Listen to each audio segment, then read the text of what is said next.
तो hello everyone, my name is Pankaj Yaduvanshi and आप सभी का आपके अपने यूट्यूब चैनल पिनाकल क्लासेस पर हार्दिक स्वागत है। तो आज की इस वीडियो से हम प्रीपोजिशन नाम के चैप्टर की शुरुआत करने वाले हैं और मैं आप सभी को बताना चाहूँगा कि ये वीडियो जो होने वाली है ये इस चैनल की पहली वीडियो होने वाली है और इसी वीडियो से हम प्रीपोजिशन नाम के चैप्टर की शुरुआत करने वाले हैं, जो कि कंसीडर करा जाता है आपके ग्रामर का सबसे टफेस्ट चैप्टर और सबसे कन्फ्यूजिंग चैप्टर। तो हमने सोचा कि सबसे पहले एक ऐसे चैप्टर से शुरुआत की जाए जो बच्चों का सबसे ज़्यादा जिसमें बच्चे सबसे ज़्यादा कंफ्यूज होते हैं और जो बच्चों को सबसे ज़्यादा टफ लगता है। अच्छा, अगर हम बात करें कि प्रीपोजिशन जो है वो टफ क्यों हो जाता है और कंफ्यूजिंग क्यों हो जाता है, तो प्रीपोजिशन के दो पार्ट होते हैं। प्रीपोजिशन में हमें दो तरह से चीज़ें पढ़नी होती हैं। पहली जो चीज़ होती है वो यानी पहला पार्ट जो हमारा होता है वो होता है कॉन्सेप्ट वाला पार्ट। कौन सा पार्ट? कॉन्सेप्ट वाला पार्ट। कॉन्सेप्ट कैसा? जैसे कि जैसे हमारी प्रीपोजिशंस होती हैं, ऑन हो गई है ना, एट हो गई, इन, अपॉन, है ना, ऐसे जितने भी हमारी प्रीपोजिशंस होती हैं उनका किस जगह पे यूज करना है, कहाँ यूज करना है, इन सारी चीजों को हम देखते हैं कॉन्सेप्ट में, है ना। और दूसरा जो हमारा होता है वो होता है फिक्स प्रीपोजिशन। क्या होता है? Fix preposition. फिक्स प्रीपोजिशन, है ना। फिक्स प्रीपोजिशन में क्या होता है? फिक्स प्रीपोजिशन में होते हैं कुछ ऐसे वर्ड्स होते हैं जिनके बाद जो प्रीपोजिशन होती है वो हमेशा फिक्स होती है। जैसे अगर एक दो एग्जांपल की मैं बात करूं, जैसे यहाँ पे मैं ले लेता हूँ एडिक्टेड। तो एडिक्टेड के साथ हमेशा कौन सी प्रीपोजिशन आती है? टू, है ना। तो एडिक्टेड के साथ हमेशा फिक्स है कि एडिक्टेड के बाद हमेशा कौन सी प्रीपोजिशन आएगी? टू। और इसी तरह अगर मैं दूसरा एग्जाम्पल लूँ तो जैसे एक होता है एकस्टम्ड। एकस्टम्ड के साथ हमेशा कौन सी प्रीपोजिशन आती है? एकस्टम्ड के साथ भी हमेशा आती है टू, कस्टम टू। तो कस्टम के साथ भी फिक्स है कि हमेशा कस्टम के बाद क्या आएगी? टू ही आएगी, है ना। तो ऐसे जितने भी ऐसे लगभग 100 से 150 प्रीपोजिशंस होती हैं, 100 से 150 प्रीपोजिशंस होती हैं जिन्हें हमें लर्न करना होता है। और प्रीपोजिशन सबसे ज्यादा इंपॉर्टेंट चैप्टर क्यों बन जाता है? अगर आप क्लास 10th में हैं या क्लास 12th में हैं तो आपके बोर्ड का जो एग्जाम होता है वहां पे इस प्रीपोजिशन से 1 से 2 क्वेश्चन देखने को मिल जाते हैं।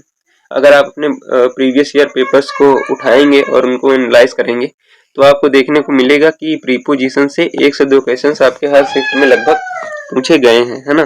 तो प्रीपोजिशन इसी वजह से और ज्यादा इंपॉर्टेंट चैप्टर बन जाता है। तो इसी वजह से हमने सोचा कि सबसे पहले जो है इस चैनल की शुरुआत और इस चैनल पर वीडियोस की शुरुआत में हम सबसे पहले कवर करें प्रीपोजिशन को, है ना। तो आइए सबसे पहले हम बात कर लेते हैं कि प्रीपोजिशंस क्या होती हैं, प्रीपोजिशन के बेसिक के बारे में। फिर उसके बाद हम आएंगे कुछ कॉन्सेप्ट पे, कॉन्सेप्ट को समझेंगे। और इस वीडियो में हमने सोचा है कि 30 से 40 फिक्स प्रीपोजिशन को भी इसी वीडियो में हम कवर कर लें। तो जैसे हमारी 100 से 150 फिक्स प्रीपोजिशन है, तो इस यानी जो प्रीपोजिशन वाली सीरीज है इसमें 4 से 5 वीडियोस लगेंगी पूरा प्रीपोजिशन को कवर करने में, है ना। जिसमें हमारी कंप्लीट प्रैक्टिस भी होगी, कॉन्सेप्ट को भी हम अच्छे से एलोबरेट करेंगे और उसी के साथ साथ हम फिक्स प्रीपोजिशन को भी क्लास में ही याद करने की कोशिश करेंगे, है ना।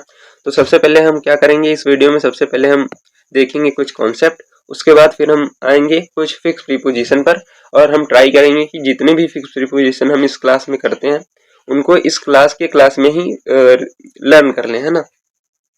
तो जब मैं फिक्स प्रीपोजिशन पढ़ाने लगूंगा तो मैं फिक्स प्रीपोजिशन को बार बार रिपीट करूंगा। इससे क्या होगा कि आपके माइंड में जो फिक्स प्रीपोजिशन है वो अच्छे से बैठ जाएंगे, है ना। तो आपको इरिटेट नहीं होना है कि मैं बार बार क्यों बोल रहा हूँ, है ना।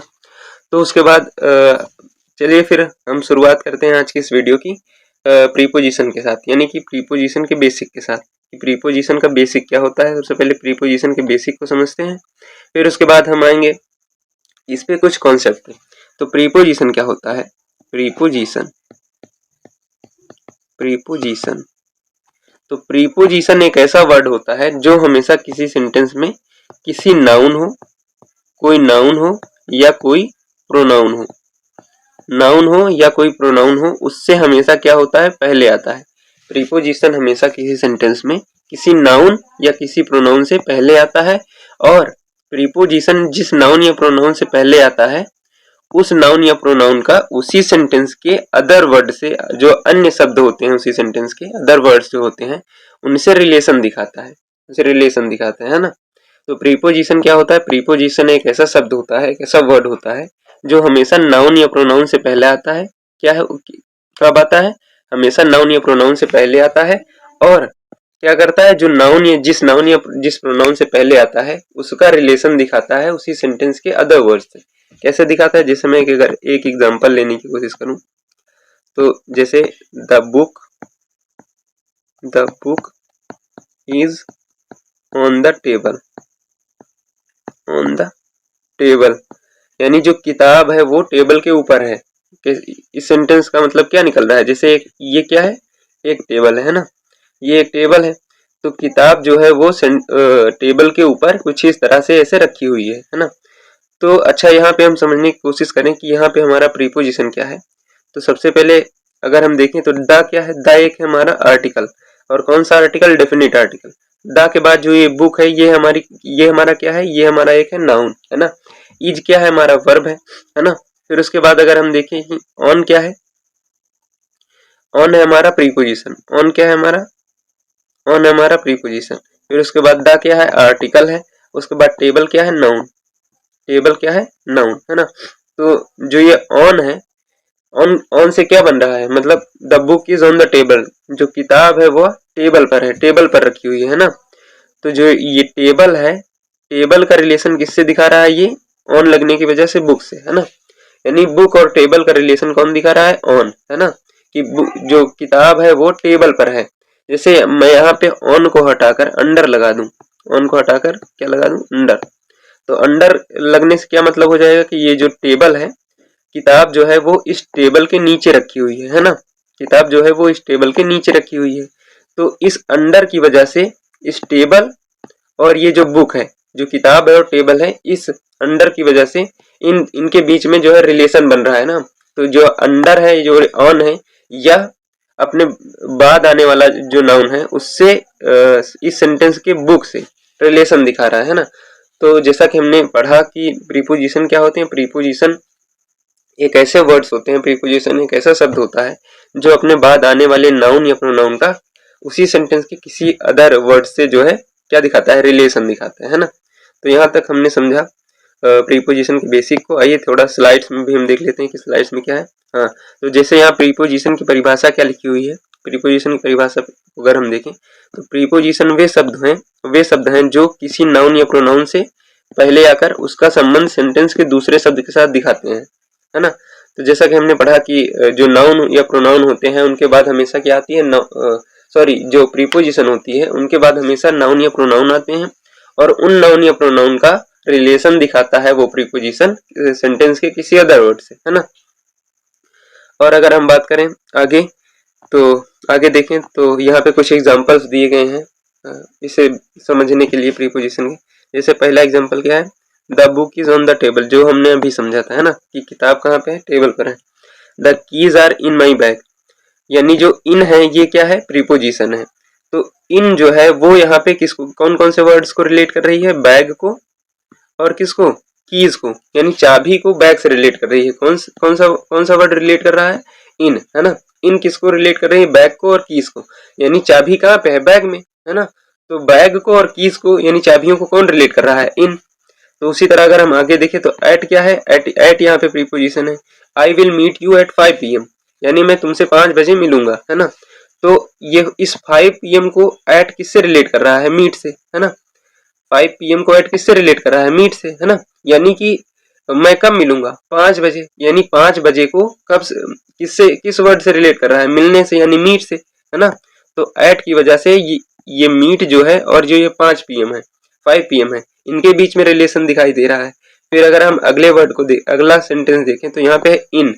ही वॉज बोर्न इन जुलाई, यानी वह जुलाई में पैदा हुआ था। तो जुलाई का रिलेशन किससे दिखा रहा है? इन बॉर्न से, है ना। यानी वह पैदा कब हुआ था? जुलाई में। तो जुलाई और बॉर्न का रिलेशन इन दिखा रहा है ना। जैसे ही जम्प्ड इनटू द वाटर, वह पानी में, उसने पानी में छलांग लगाई, है ना। तो नदी में छलांग लगाई, है ना। तो जो रिवर है इसका रिलेशन इनटू किससे दिखा रहा है? जंप से, है ना। जंप का रिलेशन किससे दिखा रहा है? इनटू रिवर से, है ना। तो यहाँ पे हमने समझा प्रीपोजिशन के बेसिक के बारे में। तो आइए अब हम समझते हैं क्या? ये समझते हैं हम अब कुछ कॉन्सेप्ट को, है ना, कि कुछ कॉन्सेप्ट के प्रीपोजिशन के कैसे होते हैं और जो प्रीपोजिशंस होते हैं उनको हम यूज किस तरह से करते हैं किसी भी सेंटेंस में, है ना। तो सबसे पहला है हमारा क्या, इन और एट, और किसके डिफरेंस में, विथ रेस्पेक्ट टू प्लेसेस, है ना, प्लेसेस के संदर्भ में, स्थान के संदर्भ में इन और एट का प्रयोग कब किया जाता है। तो देखिए, इन का प्रयोग हम कब करते हैं, इनका प्रयोग हम तब करते हैं जैसे कोई बड़ी लोकेशन हो, जैसे कोई बड़ा शहर हो, क्या हो, बड़ा शहर हो, या बड़ा कोई देश हो, बड़ा कोई देश हो, है ना, तब हम किसका प्रयोग करते हैं, इनका। लेकिन अगर हम बात करें कि एट का प्रयोग हम कब करते हैं, तो एट का प्रयोग हम करते हैं किसी स्पेसिफिक लोकेशन को बताने के लिए, यानी किसी विशेष लोकेशन को बताने के लिए हम किसका प्रयोग करते हैं, एट का, है ना। या कोई छोटा प्लेस हो तब भी हम किसका प्रयोग करेंगे, एट का, है ना। जैसे कि यहाँ पे लिखा है कि लार्जर एरिया, सिटी या स्टेट, कोई राज्य, कोई शहर या बड़ा एरिया हो तब हम किसका यूज करेंगे, इनका। और कोई छोटा हो या स्पेसिफिक प्लेस हो या एग्जैक्ट प्लेस हो, यानी विशेष कोई स्थान हो, तो उसके लिए हम किसका यूज करेंगे, एट का, है ना।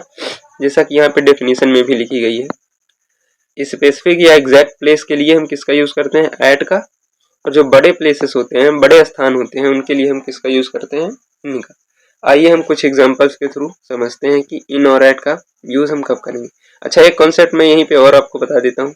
जैसे यहाँ पे कोई एक सेंटेंस है ना, कोई एक सेंटेंस है और इसमें यहाँ पे कुछ खाली है, उसके बाद यहाँ पे कोई छोटा सा स्थान है, छोटा प्लेस है या कोई स्पेसिफिक प्लेस है, तो उससे पहले हम किसका यूज करेंगे, एट का। और जैसे यहाँ पे कोई बड़ा प्लेस है, बड़ा स्थान है, कोई देश का नाम है, कोई शहर का नाम है, तो वहां पे हम किसका यूज करेंगे, इनका, है ना। तो आइए अब हम समझते हैं कुछ एग्जांपल्स के थ्रू। तो जैसे कि हमारा पहला एग्जांपल है, Pankaj teach dash Rajipuram market dash UP. तो जो पंकज है वह राजीपुरम मार्केट में पढ़ाता है, उत्तर प्रदेश के राजीपुरम मार्केट में पढ़ाता है पंकज। तो राजीपुरम मार्केट जो है वो क्या हो गया है कि स्पेसिफिक प्लेस, एक विशेष स्थान, है ना। तो राजीपुरम मार्केट से पहले हमेशा क्या आएगा, यानी इससे पहले क्या आएगा, इससे पहले आएगा एट। क्यों आएगा, क्योंकि ये एक स्पेसिफिक लोकेशन है, ये एक विशेष स्थान है।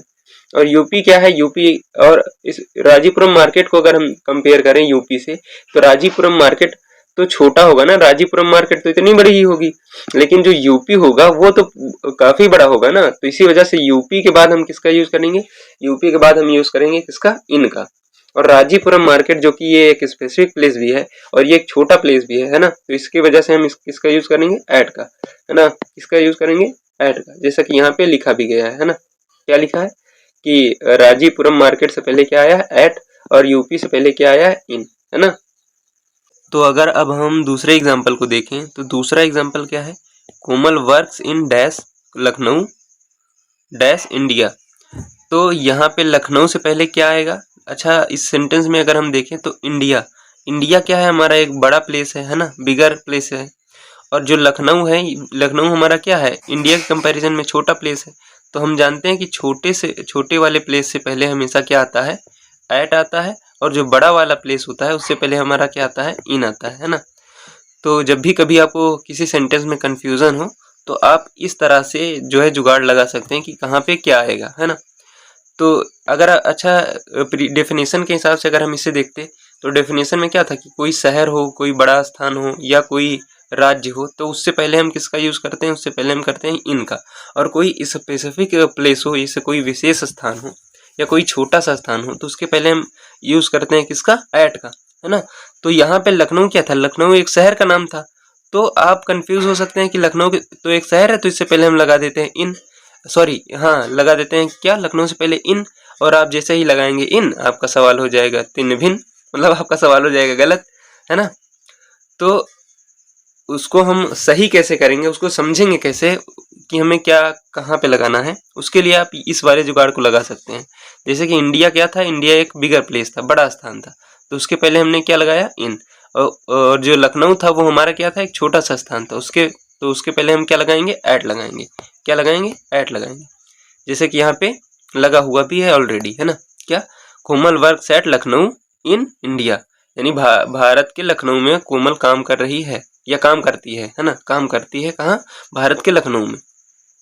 तो अगला अगर हम सेंटेंस देखें तो अगला सेंटेंस हमारा क्या है, अगला एग्जाम्पल क्या है, Ram lives dash America. Ram कहाँ रहता है, राम अमेरिका में रहता है। तो अमेरिका क्या है, इस सेंटेंस में केवल एक प्लेस दिया गया है और अमेरिका क्या है, एक बड़ा स्थान है ना, ये एक देश है। तो इसी वजह से हम यहाँ पे किसका यूज करेंगे, इसी वजह से हम यहाँ पे किसका यूज करेंगे, इसी वजह से हम यहाँ पे यूज करेंगे इनका। किसका यूज करेंगे, इनका, है ना। तो अगला सेंटेंस, अगला एग्जाम्पल अगर हम देखें तो क्या है, Gandhi ji was born dash Porbandar dash Gujarat. जो गांधी जी जो थे उनका जन्म जो है पोरबंदर में, गुजरात के पोरबंदर में हुआ था। तो गुजरात क्या है, गुजरात एक बिगर प्लेस है, बड़ा स्थान है, और जो पोरबंदर है वो हमारा एक स्पेसिफिक प्लेस है या एक छोटा सा प्लेस है। तो पोरबंदर के पहले हम किसका यूज करेंगे, एट का। और जो गुजरात है, गुजरात एक बड़ा प्लेस है, बड़ा स्थान है ना, एक राज्य है, तो उसके पहले हम किसका यूज करेंगे, इनका। तो यहाँ पे गुजरात के पहले क्या आ जाएगा, गुजरात के पहले आ जाएगा इन, और पोरबंदर के पहले क्या आ जाएगा, पोरबंदर के पहले आ जाएगा एट, है ना। आई होप कि आपको समझ में आ रहा होगा हम क्या कहना चाह रहे हैं, है ना। तो आगे अगर हम देखें तो आगे क्या है, सी इज एट या इन द एयरपोर्ट। अच्छा, एयरपोर्ट क्या है, एयरपोर्ट है एक स्पेसिफिक लोकेशन, है ना, एक विशेष स्थान। तो हमने क्या पढ़ा था कि जब कोई विशेष स्थान हो, कोई स्पेसिफिक लोकेशन हो, तो उससे पहले हम किसका यूज करते हैं, एट का, है ना। किसका यूज करते हैं उससे पहले, एट का। तो यहाँ पे क्या आ जाएगा, at, she is at the airport, वह एयरपोर्ट पर है ना। अगला सेंटेंस देखें तो अगला सेंटेंस क्या है, कोमल लिव्स डैश मुंबई। यानी कोमल कहाँ रहती है, मुंबई में। तो मुंबई क्या है, मुंबई एक बड़ा स्थान है, बिगर प्लेस है, और ये इस सेंटेंस में कोई अदर यानी अदर प्लेस भी नहीं दिया गया है, और कोई लोकेशन के बारे में भी बात नहीं किया गया है। तो हम जानते हैं कि जब भी कोई किसी बड़े शहर की बात हो या किसी राज्य की बात हो, है ना, या किसी देश की बात हो, तो उससे पहले हम किसका यूज करते हैं, इनका। तो यहाँ पे क्या आएगा, इन, कोमल लिव्स इन मुंबई, है ना। तो आई होप कि जितना हमने पढ़ा इन और एट के बारे में, ये आपको अच्छे से क्लियर हुआ होगा। तो आइए अब हम देखते हैं अपना अगला कॉन्सेप्ट। अगला कॉन्सेप्ट क्या है, अगला कॉन्सेप्ट है इन वर्सेस इनटू। इन और इनटू में अंतर, है ना। तो देखिए इन और इनटू को हम कैसे समझते हैं। जैसे यहाँ पे है एक तालाब, यहाँ पे क्या है, यहाँ पे है एक तालाब। मान लेते हैं कि ये क्या है, ये है एक तालाब, क्या है, एक तालाब है।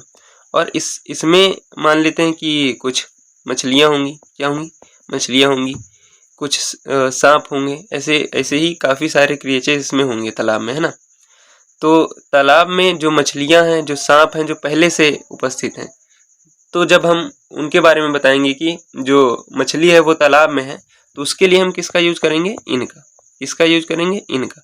लेकिन जब कोई व्यक्ति इसमें ऐसे जंप करके जाएगा, कूद के जाएगा, है ना, इसमें जब बाहर से यानी जब मोशन के साथ इसमें अंदर जाएगा, तब उसमें हम किसका यूज करेंगे, तब उसमें हम यूज करेंगे इनटू का। किसका यूज करेंगे उसमें, इनटू का। यानी जब कोई व्यक्ति बाहर से जाएगा इसमें, तब हम उसमें किसका यूज करेंगे, इनटू का। जैसे हम इसको और एक एग्जांपल समझते हैं। जैसे कि ये क्या है, ये क्या है, ये है एक रूम। इसको मान लेते हैं कि क्या है, ये रूम। तो रूम के अंदर जैसे कोई क्लास चल रही है ना, क्लास चल रही है, तो इसमें जो स्टूडेंट्स बैठे हैं, इनके लिए जब हम यूज करेंगे कि स्टूडेंट्स जो हैं, विद्यार्थी जो हैं वो क्लास में हैं, तो उसके लिए हम किसका यूज करेंगे, इनका। लेकिन जब कोई व्यक्ति यहाँ पे जैसे टीचर कोई यहाँ पे अंदर जाता है, तब हम उसके लिए किसका यूज करेंगे, उसके लिए हम यूज करेंगे इनटू का। और इनका यूज हम एक जगह और करते हैं, कहाँ, जैसे कोई किसी चीज के काम करने के तरीके की बात हो, मैनर ऑफ डूइंग समथिंग, है ना, कार्य करने के तरीके की बात हो, तब हम किसका यूज करते हैं, तब भी हम किसका यूज करते हैं, इनका। इनटू का यूज हम तब नहीं करते, है ना। और इनटू का यूज हम और कहाँ पे करते हैं, जैसे किसी अवस्था का परिवर्तन हो, है ना, जैसे कोई रूप बदले, है ना, रूप या अवस्था किसी चीज की बदल जाए, तब हम किसका प्रयोग करते हैं, इनटू का। और जैसे कभी भी कोई चीज ट्रांसलेट करने की बात है, तो ट्रांसलेशन में भी हम किसका यूज करते हैं, इनटू का। जैसे कि एक एग्जांपल की बात करें, जैसे कि उसने हिंदी को इंग्लिश में ट्रांसलेट कर दिया, उसने हिंदी को किस में ट्रांसलेट किया, इंग्लिश में। तब हम वहाँ पे जो ट्रांसलेट से पहले यूज़ करेंगे, तो वहाँ पे इन का यूज़ ना करके हम वहाँ पे किसका यूज़ करेंगे, इनटू का, है ना। और जब भी कभी डिवीज़न की चीज़ हो, बात हो, जैसे यहाँ पे कोई केक हो, उसको ऐसे डिवाइड कर दिया जाए, है ना, अलग अलग काट दिया जाए, डिवाइड कर दिया जाए, है ना, बांट दिया जाए, तब हम वहाँ पे डिवीज़न के लिए भी किसका यूज़ करते हैं, इनटू का, है ना। तो आई होप कि इसका कॉन्सेप्ट आपको समझ में आया होगा। तो आइए अब हम कुछ एग्जांपल्स देखते हैं, एग्जांपल्स के थ्रू समझते हैं कि इन और इनटू का यूज़ कहाँ पे होता है। तो सबसे पहले अगर यहाँ पे हम देखें तो the keys are in my bag, जो चाबियाँ जो थी वो मेरे बैग में थी, है ना, यानी कि बैग में पहले से उपस्थित थी। तो इसी वजह से हमने किसका यूज़ किया यहाँ पे, इनका, है ना। यहाँ पे चाबियाँ ऐसे, जैसे ये बैग है ना, यहाँ पे चाबियाँ ऐसे उड़ के तो अंदर जा नहीं रही है ना, मोशन तो हो नहीं रहा है, तो इसी वजह से हम किसका यूज़ करेंगे, इनका। लेकिन अगर मोशन हुआ होता, है ना, बैग में से चाबी रखते ऐसे उड़ के गई होती, तब हम वहाँ पे किसका यूज़ करते हैं, एट का। जैसे अगला एग्जांपल देखें, did you see anybody in the car, क्या आपने किसी को कार में देखा, कार के अंदर देखा, है ना, कार में देखा। तो यहाँ पे कार में जो है कोई व्यक्ति जो है पहले से था, है ना, पहले से था, उसी को देखने की बात हो रही है ना, तो इसी वजह से हमने इस यहाँ पे किसका यूज़ किया, इनका। लेकिन अगर अभी यहाँ पे होता कि कोई मोशन होता, यानी कार में कोई व्यक्ति ऐसे अंदर जाता, तब हम वहाँ पे किसका यूज़ करते, इनटू का। जैसे अगला एग्जांपल क्या है, कोमल जम्प्ड इनटू द रिवर, कोमल नदी में कूदी, है ना। तो नदी में यहाँ पे क्या हो रहा है, नदी में मोशन हो रहा है, जैसे ये नदी है, तो इसमें क्या कर रही है, कोमल कूद रही है, बाहर से आ रही है ना, बाहर से एंट्री ले रही है, तो इसी वजह से हमने किसका यूज किया यहाँ पे, इसी वजह से हमने किसका यूज किया, इनटू का, है ना। यहाँ पे हम इनका यूज नहीं करेंगे, है ना। तो अगला सेंटेंस देखें, तो Priya came into the class late, Priya came into the class late, यानी जो प्रिया थी वह क्लास में लेट आई, है ना। तो यहाँ पे जो एक ऐसी क्लास है वहाँ पे प्रिया एंट्री ले रही है ना, आ रही है ना, यानी मोशन हो रहा है। तो मोशन हो रहा होता है तो हम उसमें किसका यूज करते हैं, इनटू का, किसका यूज करते हैं, इनटू का, है ना। तो इसी वजह से यहाँ पे किसका यूज हुआ है, इनटू का। अगले सेंटेंस को देखें, तो she spent money in a miserly manner, है ना।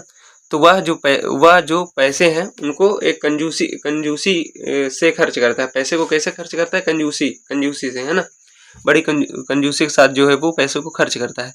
तो यहाँ पे इन अ माइजरली मैनर, जैसे यहाँ पे मैनर बताने की बात हो रही थी, इसी वजह से हमने मैनर बताने की जब भी बात हो तो वहाँ पे हम किसका यूज करते हैं, इनका। जैसे और एक दो एग्जांपल और देखते हैं, जैसे he fought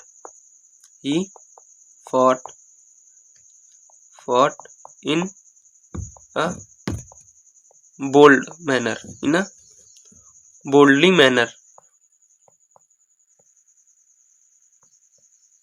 in a boldly manner. अरे यार ये हट क्यों रहा है यहाँ पे, एक सेकंड इरेज करता हूँ मैं इसको। ही fought in a boldly manner, यानी वह बड़े ही बोल्ड तरीके से उसने लड़ाई लड़ी, है ना। वह एक बोल्ड तरीके से जो है लड़ाई लड़ता है, बोल्ड तरीके से उसने लड़ाई लड़ी। तो इन अ बोल्डली मैनर, यहाँ पे मैनर बता रहा है ना, तो मैनर के पहले हमने क्या पढ़ा था, मैनर के पहले हम किसका यूज करते हैं, इनका, है ना। तो इसी वजह से यहाँ पे जो एक इन अ माइजरली मैनर था, माइजरली मैनर के पहले क्या आया, इन आया, है ना। अगला अगर हम देखें, अगला सेंटेंस देखें तो क्या है, दे बिहेव्ड इन अ कवर्डली मैनर, यहाँ पे भी मैनर बताने की बात आई है ना। तो जब भी मैनर बताने की बात हो तो वहाँ पे हम किसका यूज करते हैं, इनका, जैसा कि हमने स्टार्टिंग में भी पढ़ा था। तो आई होप कि इन वर्सेस इनटू के बीच में भी आपको जो अंतर है वो समझ में आया होगा। अच्छा, अभी इनटू का एक पार्ट बचा हुआ है क्या, जिसमें हम देखते हैं कि अवस्था परिवर्तन होती है ना, और चीज़ों को डिवाइड करा जाता है, तो उसके भी एग्जांपल्स हम कुछ देख लेते हैं। तो यहाँ पे क्या लिखा है, जब किसी वस्तु व्यक्ति या अवस्था का स्वरूप बदलता है, यानी उसकी स्टेट में चेंज होता है, उसकी अवस्था में परिवर्तन होता है, तब हम वहाँ पे किसका यूज करते हैं, इनटू का। जैसे यहाँ पे एग्जांपल देखें तो tired man fail into a deep sleep, यानी जो थका हुआ व्यक्ति था वह एक डीप स्लीप में चला गया, है ना। तो पहले क्या था, थका हुआ व्यक्ति जाग रहा था, अब जो है वो डीप स्लीप में चला गया, यानी गहरी नींद में चला गया, तो उसकी अवस्था में परिवर्तन हुआ ना। इसी वजह से हमने क्या यूज किया, यहाँ पे किसका यूज किया, इसी वजह से हमने यहाँ पे यूज किया किसका, इनटू का, है ना। यहाँ पे इनका यूज नहीं करेंगे, ठीक है ना भाई दोस्तों, ध्यान रखेंगे क्या कि यहाँ पे इनका यूज नहीं होगा। अगला सेंटेंस देखें, तो the magician turn Komal into a beautiful bird, यानी जो मैजिशियन था उसने कोमल को किस में बदल दिया, एक ब्यूटीफुल बर्ड में बदल दिया। तो यहाँ पे यानी किस में चेंज हुआ, उसके रूप में परिवर्तन हुआ, है ना, उसके रूप में परिवर्तन हुआ। इसी वजह से हम यहाँ पे किसका यूज करेंगे, इनटू का, यहाँ पे हम इनका यूज नहीं करेंगे। तो अगला सेंटेंस अगर हम देखें she divided the cake into 4 parts. जैसे हमने देखा था कि जब किसी भी चीज़ को डिवाइड करने की बात आए तो वहाँ पे हम किसका यूज़ करते हैं, इनटू। तो जो केक था, जैसे ये केक था, तो इस केक को उसने क्या किया, 4 पार्ट्स, 4 भागों में डिवाइड कर दिया। तो इसी वजह से जब भी डिवीज़न की बात हो तो वहाँ पे इन का यूज़ ना करके हम यूज़ किसका करते हैं, इनका यूज़ ना करके हम यूज़ करते हैं किसका, इनटू। फिर अगला देखें तो ही turn the water into ice, यानी उसने पानी को जो है वो बर्फ में बदल दिया। तो यहाँ पे किसका क्या हो रहा है, यहाँ पे भी पानी की अवस्था का परिवर्तन हो रहा है ना। तो इसी वजह से हमने किसका यूज किया, इनटू का यूज किया, है ना। आई होप कि इन और इनटू के बीच में आपको अच्छे से समझ में आया होगा, इन और इनटू के बीच में आपको अच्छे से क्लियरेंस मिली होगी, है ना। तो आइए अब हम देखते हैं अपना अगला रूल, अगला कॉन्सेप्ट देखते हैं। अगला कॉन्सेप्ट हमारा क्या है, अगला कॉन्सेप्ट है बिसाइड वर्सेस बिसाइड्स। अच्छा, बिसाइड का मतलब क्या होता है, जब भी सेंटेंस में बिसाइड दिया हो, इसमें बच्चों को काफ़ी ज़्यादा कन्फ्यूज़न होता है क्योंकि दोनों वर्ड सेम ही है ना, सिमिलर ही दिखते हैं। तो इसी वजह से जो है कन्फ्यूज़न काफ़ी ज़्यादा बढ़ जाता है जब हम एग्ज़ाम में होते हैं। तो इसको हम अच्छे से समझते हैं। तो देखिए, बिसाइड का अर्थ क्या होता है, बिसाइड का अर्थ होता है बाई साइड ऑफ, यानी किसी के बगल में होना। और बिसाइड्स का मतलब क्या होता है, बिसाइड्स का मतलब होता है इन एडिशन टू, यानी कि किसी चीज़ के अलावा या अतिरिक्त। जब किसी चीज़ के अलावा या अतिरिक्त की बात हो तब हम वहाँ पे किसका यूज़ करते हैं, बिसाइड्स का। और जब कभी भी किसी चीज़ के बगल में बैठने या किसी चीज़ के बगल में होने की बात हो तब हम वहाँ पे किसका यूज़ करते हैं, बिसाइड का। किसका यूज़ करते हैं, बिसाइड का, है ना। और जब भी कभी इन एडिशन टू वाला सेंस बने, यानी किसी चीज़ के अतिरिक्त या किसी चीज़ के अलावा वाली बात आए किसी सेंटेंस में, तब हम वहाँ पे किसका यूज़ करते हैं, बिसाइड का। जैसे एक एग्जाम्पल के थ्रू हम समझते हैं, जैसे कि अंग्रेजी के अलावा वह मैथ और फिजिक्स में भी अच्छा है। तो वहाँ पे जब जो अलावा वाला था बिसाइड्स, तो वहाँ पे हम किसका यूज़ करते हैं, बिसाइड या बिसाइड्स। तो वहाँ पे हम यूज़ करते हैं किसका, बिसाइड्स का, है ना। Besides English he knows mathematics and physics also, है ना। तो इसी तरह अगर एक एग्जाम्पल और हम देखें तो जैसे बिसाइड का मतलब क्या होगा, बिसाइड का मतलब होता है किसी चीज़ के बगल में, है ना, जैसा कि हमने अभी समझा। तो जैसे मैं बोलूँ कि come and sit beside me, आओ और मेरे बगल में बैठो। तो यहाँ पे बगल में बैठने का जब सेंस आया तो वहाँ पे हम किसका यूज़ करेंगे, बिसाइड का, है ना। किसका यूज़ करेंगे, बिसाइड का। तो आइए कुछ एग्जांपल्स के थ्रू समझने की कोशिश करते हैं। जैसे माई ऑफिस इज बिसाइड या बिसाइड्स, कौन किसका यूज होगा यहाँ पे, बिसाइड आएगा या बिसाइड्स द बस स्टैंड, यानी मेरा ऑफिस जो है वो बस स्टैंड के बगल में है। तो यहाँ पे किसका यूज होगा, बिसाइड, बिसाइड का यूज होगा। क्यों होगा, क्योंकि बिसाइड का यूज कब किया जाता है, जब भी कभी बाई साइड ऑफ वाली सिचुएशन हो, यानी बगल में से, बगल में बैठने की, बगल में होने की, बगल में बताने की सिचुएशन हो, तो हम किसका यूज करते हैं, बिसाइड का। तो अगला अगर हम देखें, अगला एग्जाम्पल तो क्या लिखा है, Pankaj knows Sanskrit beside English, यानी पंकज जो है वह इंग्लिश के अलावा संस्कृत को भी जानता है। तो यहाँ पे की अलावा वाली बात आई ना, तो हम यहाँ पे किसका यूज करेंगे, बिसाइड्स का। किसका यूज करेंगे, बिसाइड्स का। एक एग्जांपल और देखें तो क्या है, besides Komal I don't love anyone, यानी कोमल के अलावा मैं किसी से और किसी से प्रेम नहीं करता, है ना। तो यहाँ पे किस बिसाइड का यूज होगा, यहाँ पे बिसाइड का यूज होगा यस वाले, यानी इस वाले बिसाइड का। किसका, इस वाले बिसाइड का। लेकिन जो जब भी कभी के बगल वाली सिचुएशन हो या बाई साइड ऑफ वाली सिचुएशन हो, तब हम वहाँ पे किसका यूज करेंगे, बिसाइड, इस वाले बिसाइड का। कौन से वाले बिसाइड का, इस वाले बिसाइड का। लेकिन जब भी कभी के अलावा वाली सिचुएशन हो, किसी चीज़ के अतिरिक्त वाली सिचुएशन हो, तब हम किस बिसाइड का यूज करेंगे, यानी किसका यूज करेंगे, तब हम बिसाइड्स का यूज करेंगे। किसका, बिसाइड्स का, ना कि बिसाइड का, है ना। तो आइए अब हम देखते हैं अपना अगला कॉन्सेप्ट। तो अगला कॉन्सेप्ट है हमारा क्या, बाई वर्सेस विथ, यानी use of by and use of with. तो बाई का यूज हम कब करेंगे और विथ का यूज हम कब करेंगे, आइए समझते हैं। देखिए, बाई का यूज हम तब करेंगे जब कोई काम किसी व्यक्ति के द्वारा किया गया हो, किसी पर्सन के द्वारा जब कोई काम किया जाए तो हम किसका यूज करते हैं, बाई का। लेकिन जब कोई जैसे टूल हो, कोई इंस्ट्रूमेंट हो या कोई इक्विपमेंट हो, तो उससे जब हम कोई किसी काम को करते हैं, जब उससे कोई काम होता है, तो वहाँ पे किसका यूज होता है, वहाँ पे यूज होता है विथ का। कैसे, जैसे जो ये एक किताब थी, एक किताब जो थी वह पंकज के द्वारा लिखी गई, तो के द्वारा का सेंस आया ना, तो वहाँ पे हम किसका यूज करेंगे, विथ का। किसका यूज करेंगे, विथ का। लेकिन जब भी कभी किसी इंस्ट्रूमेंट से कोई काम किया जाए, जैसे उसने लाठी से सांप को मारा, तो जब लाठी से यहाँ पे लाठी एक इक्विपमेंट हो गई ना, है ना, एक टूल हो गया, तो वहाँ पे जब हम किसका यूज करेंगे, वहाँ पे यूज करेंगे किसका, बाई का। वहाँ पे किसका यूज करेंगे, बाई का। आइए कुछ एग्जांपल्स के थ्रू समझते हैं। जैसे this book was written by Chetan Bhagat, यानी जो ये किताब थी वह किसके द्वारा लिखी गई थी, चेतन भगत के। तो इसी वजह से हमने यहाँ पे क्या लगाया, बाई। क्या लगा, बाई। और जैसे अगला एग्जांपल देखें तो ये क्या है, I killed a snake with a sword, मैंने एक तलवार के द्वारा क्या करा, इस एक स्नैक को मार दिया, है ना। मैंने एक सांप को एक तलवार के द्वारा मार दिया, या तलवार से मार दिया, है ना। तो यहाँ पे ये स्वॉर्ड क्या है, एक तलवार क्या है, यह है एक इक्विपमेंट या टूल, है ना। तो इसी वजह से हमने इसके पहले क्या लगाया, या इसके पहले किसका यूज हुआ, इसके पहले यूज हुआ किसका, विथ का, है ना। तो अगला एग्जांपल अगर हम देखें, अगले एग्जांपल के थ्रू समझने की कोशिश करें। जैसे क्या है, the snake was killed by him. यहाँ पे हिम क्या है, हिम एक पर्सन है। तो हमने क्या पढ़ा था कि जब भी काम कोई किसी पर्सन के द्वारा किया जाए तो उससे पहले हम किसका यूज करते हैं, उससे पहले हम यूज करते हैं बाई का, है ना। और जब भी किसी इक्विपमेंट, टूल या वीपन इस तरह का जो चीज होता है उससे जब कोई काम किया जाए, उसके थ्रू जब कोई काम होता है, तो हम वहाँ पे किसका यूज करते हैं, विथ का, है ना। तो जो सांप था वह उसको यानी उसको किसने मारा था, उसने, the snake was killed by him, यानी हिम से पहले यहाँ पे हम किसका यूज करेंगे, बाई का। और उसके आगे क्या है, विथ अ स्वॉर्ड, यानी एक तलवार क्या है, इक्विपमेंट है, वीपन है या टूल है ना। तो इसी वजह से हम यहाँ पे क्या लगाएंगे, विथ। अगला एग्जांपल देखें, सी कट्स वेजिटेबल विथ या बाई, यहाँ पे क्या होगा, विथ होगा या बाई होगा, बताइए।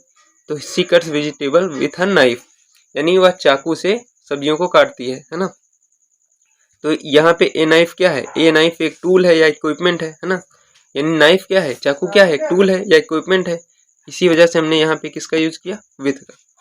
अगला एग्जांपल देखते हैं, she wrote a letter with a pen in black ink. अच्छा, यहाँ पे एक चीज हम समझते हैं, जब भी इंक की बात हो तो इंक से पहले हम किसका यूज करेंगे, इन का। इंक से पहले किसका यूज करेंगे, जैसे in black ink, in black ink, in red ink, in red ink. तो इंक से पहले हम किसका यूज करेंगे, इन का, है ना। She wrote a letter with a pen. अच्छा, यहाँ पे पेन क्या है, पेन एक टूल है ना। तो टूल से पहले हम किसका यूज करते हैं, टूल से पहले हम जानते हैं कि हम यूज करते हैं किसका, विथ का। और जैसा कि हमने देखा कि इंक से पहले हम किसका यूज करते हैं, इन का, है ना, इन ब्लैक इंक। आई होप कि बाय और विथ में भी आपको अच्छे से आपका जो डाउट था वो क्लियर हुआ होगा। तो आइए अब हम देखते हैं अपना अगला कॉन्सेप्ट। तो अच्छा, अगला कॉन्सेप्ट हमारा क्या है, ऑन वर्सेस अपॉन, यानी ऑन का यूज हम कहाँ पे करेंगे और अपॉन का यूज हम कहाँ पे करेंगे। तो देखिए, ऑन का मतलब क्या होता है, ऑन का मतलब होता है किसी चीज के ऊपर या पर, यानी जब भी किसी सेंटेंस में किसी चीज के ऊपर या पर का सेंस आए तब हम वहाँ पे ऑन का यूज करेंगे। लेकिन ऑन का यूज कब करेंगे, जब कोई वस्तु, जैसे यहाँ पे मैं समझाने की कोशिश करता हूँ आपको।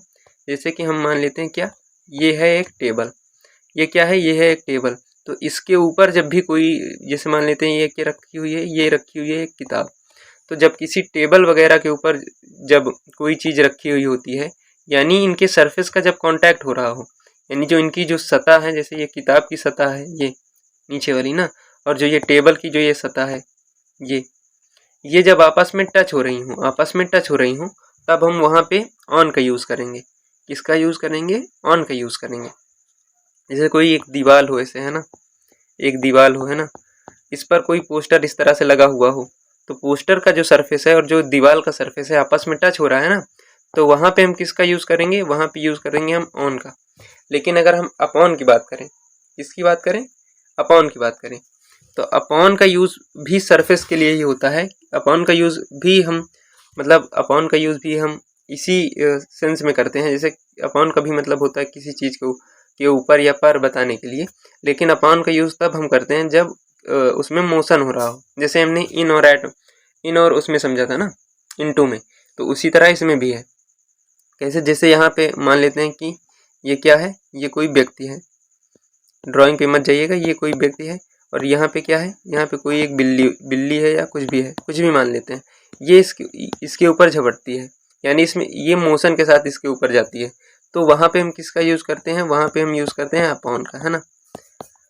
तो वहाँ पे हम किसका यूज़ करते हैं? अपॉन का। लेकिन जैसे कोई ये मान लेते हैं कि कोई सतह है, कोई टेबल है या कुछ भी है, उसके ऊपर कोई चीज़ रखी हुई है, पहले से कोई चीज़ रखी हुई है, उसके कांटेक्ट में है, लेकिन वहाँ पे मोशन नहीं हो रहा है ना, गति वहाँ पे नहीं दिखाई दे रही है, तो वहाँ पे हम किसका यूज़ करते हैं? ऑन का। आइए थोड़े कुछ एग्जांपल्स के थ्रू समझने की कोशिश करते हैं इनको और अच्छे से, है ना। जैसे क्या है, जैसे the book is on the table, यानी जो किताब है वह टेबल पर है ना। ऐसे एक टेबल है ना, इस पर जो है किताब ऐसे रखी हुई है ना, तो उसके लिए हम किसका यूज़ कर रहे हैं यहाँ पे? ऑन का। लेकिन आगे अगर हम इधर अपॉन की साइड देखें तो क्या है? The cat jumped upon the table, यानी जो एक टेबल थी, ऐसे टेबल थी, उस पर जो कैट है वो यहाँ से ऐसे मोशन करके आ रही है, जंप करके आ रही है ना, तो उसी वजह से हमने किसका यूज किया यहाँ पे? अपॉन का। उसी वजह से किसका यूज होगा यहाँ पे? अपॉन का। अगला देखिए, अगला एग्जांपल देखिए, तो the laptop is on the desk, यानी जो एक डेस्क है इस पर जो है क्या?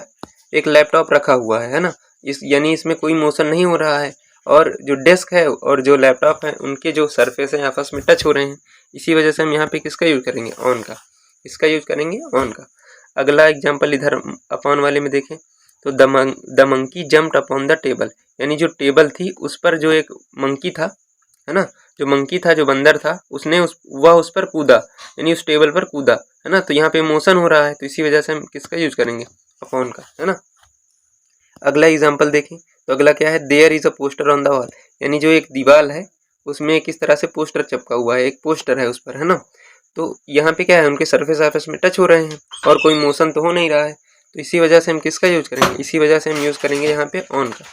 और अगर इस साइड हम देखें तो अपॉन के लिए अगर हम देखें तो क्या है? The wrestler threw the opponent upon the mat, यानी जो एक रेसलर था उसने अपने अपोनेंट को एक चटाई जो थी वहाँ पे, जो एक रिंग में जो लगी हुई होती है, उस पर उस रेसलर ने उसको पटक दिया, यानी जो उसका अपोनेंट था, उसका विरोधी था, उसका प्रतिद्वंदी था, उसको उस रेसलर ने उस जो सरफेस थी वो जो यानी जो मैट थी उस पर उसने पटक दिया, है ना, तो यहाँ पे भी मोशन हो रहा है, इसी वजह से मोशन के लिए हम किसका यूज करते हैं? अपॉन का, तो इसी वजह से यहाँ पे किसका यूज हुआ? अपॉन का।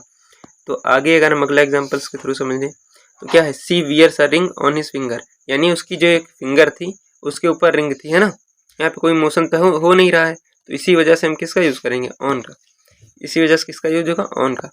इधर देखें तो the lion pounced upon its prey, यानी जो शेर था वह अपने शिकार पर झपटा, यानी जो उसका शिकार था उसके ऊपर मोशन करके आ रहा है ना, जंप करके आ रहा है, मोशन करके, यहाँ पे भी मोशन हो रहा है, तो इसी वजह से हम किसका यूज करेंगे? अपॉन का।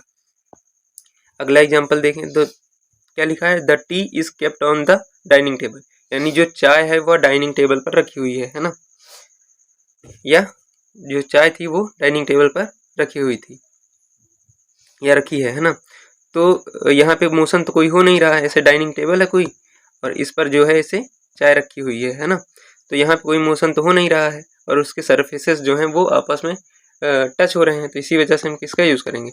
ऑन का, है ना। अगला इधर देखें तो he leaped upon the table to catch the mouse, यानी वह टेबल पर कूदा या झपटा क्या करने के लिए? माउस को पकड़ने के लिए, चूहा को पकड़ने के लिए, तो यहाँ पे भी एक मोशन हो रहा है ना, ऐसे टेबल है तो यहाँ पे वो क्या कर रहा है? मोशन करके आ रहा है इसको चूहा को पकड़ने के लिए, है ना, तो यहाँ पे भी मोशन हो रहा है, तो इसी वजह से हम यहाँ पे किसका यूज करेंगे? अपॉन का। तो यहाँ तक हमने देखा कुछ कॉन्सेप्ट।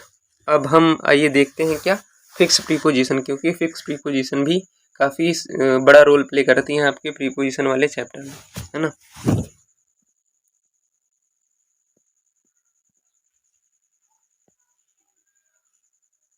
तो सबसे पहली अगर हम प्रीपोजिशन की बात करें, सबसे पहले फिक्स प्रीपोजिशन की बात करें तो हमारा है अबाउंड इन। क्या है? Abound in. अबाउंड के साथ हमें हमेशा क्या आता है? अबाउंड के साथ हमेशा आता है इन। अबाउंड के साथ हमेशा क्या आता है? अबाउंड के साथ हमेशा आता है इन, जिसका अर्थ होता है किसी चीज़ की पर्याप्त मात्रा का होना, किसी चीज़ की पर्याप्त मात्रा का होना, पर्याप्त मात्रा का होना, मात्रा का होना, या फिर उसका अर्थ होता है भरा हुआ होना, किसी चीज़ से भरा हुआ होना। जैसे इंडिया अबाउंड्स इन मिनरल्स, यानी भारत में मिनरल्स काफ़ी भारी मात्रा में उपस्थित हैं या भारी मात्रा में हैं, या भारत मिनरल्स से भरा हुआ है, यानी खनिजों से भरा हुआ है ना।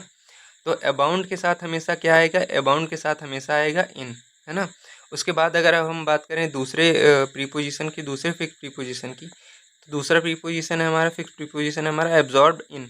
एब्जॉर्ब्ड, एब्जॉर्ब के साथ हमेशा क्या आता है, एब्जॉर्ब के साथ भी हमेशा आता है इन, जिसका अर्थ क्या होता है, किसी चीज़ में डूबा हुआ होना या किसी चीज़ में लीन होना, है ना। जैसे कुछ लोग क्रिकेट में लीन रहते हैं, है ना, कुछ लोग पढ़ाई में लीन रहते हैं, है ना, तो उसी समय हम किसका यूज़ करते हैं, एब्जॉर्ब्ड इन का। तो उसमें हम किसका यूज़ करते हैं, एब्जॉर्ब्ड इन का, यानी एब्जॉर्ब्ड के बाद हमेशा क्या आता है, इन आता है।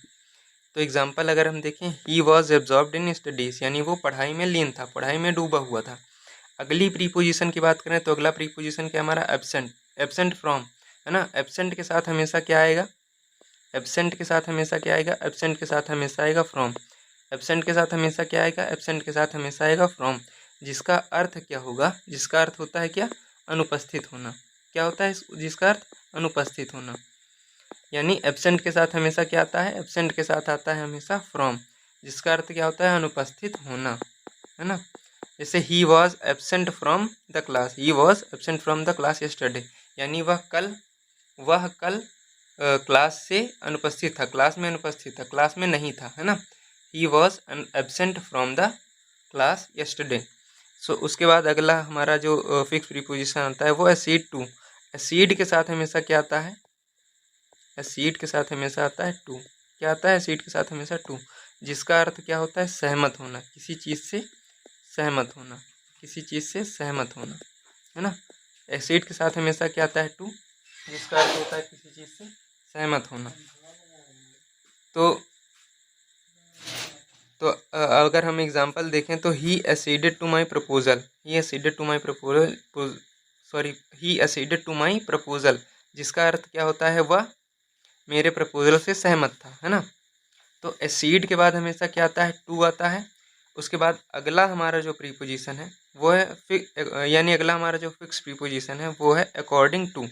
अकॉर्डिंग के साथ हमेशा किसका यूज होता है, अकॉर्डिंग के साथ हमेशा यूज होता है किसका, टू का। अकॉर्डिंग के साथ हमेशा किसका यूज होता है, अकॉर्डिंग के साथ हमेशा यूज होता है टू का, जिसका अर्थ क्या होता है, किसी चीज़ के अनुसार, किसी चीज़ के अनुसार, है ना। जैसे he works according to my advice, वह मेरी सलाह के अनुसार काम करता है ना। तो यहाँ पे हमने कितने प्रीपोजिशंस को देखा, 5 को। आइए एक बार फिर से हम इन्हें रिवाइज कर लेते हैं। हमने क्या बोला था कि हम ट्राई करेंगे कि इन सारी फिक्स प्रीपोजिशन को, जितने भी फिक्स प्रीपोजिशन हैं इनको हम क्लास में ही याद कर लें, है ना। तो आइए अब हम देखते हैं कि मतलब जो हमने अभी तक पढ़ा 5 प्रीपोजिशन, 5 फिक्स प्रीपोजिशन, आइए सबसे पहले उन्हें हम रिवाइज कर लेते हैं। तो सबसे पहले हमने क्या पढ़ा था, सबसे पहले हमने पढ़ा था एब्जॉर्ब्ड। एब्जॉर्ब्ड के साथ हमेशा क्या आता है, एब्जॉर्ब्ड के साथ हमेशा आता है इन। एब्जॉर्ब्ड शायद हमने दूसरे नंबर पे पढ़ा था ना, नंबर से क्या ही हो जाएगा, है ना। रिवाइज करते हैं हम सबसे पहले कि हमने क्या पढ़ा था। अबाउंड के साथ हमने क्या पढ़ा था, अबाउंड के साथ हमेशा आता है क्या, इन। अबाउंड के साथ हमेशा क्या आता है, इन। फिर हमने क्या देखा था, हमने देखा था एब्सेंट। एब्सेंट के साथ हमेशा क्या आता है, एब्सेंट के साथ हमेशा आता है फ्रॉम। उसके बाद हमने क्या देखा था, अकॉर्डिंग। अकॉर्डिंग के साथ हमेशा क्या आता है, अकॉर्डिंग के साथ हमेशा आता है टू। अकॉर्डिंग के साथ हमेशा क्या आता है, अकॉर्डिंग के साथ हमेशा आता है टू।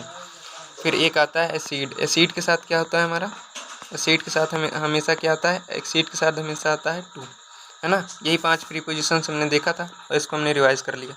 आइए फिर अब हम आगे बढ़ते हैं, आगे देखते हैं कि आगे प्रीपोजिशंस क्या है।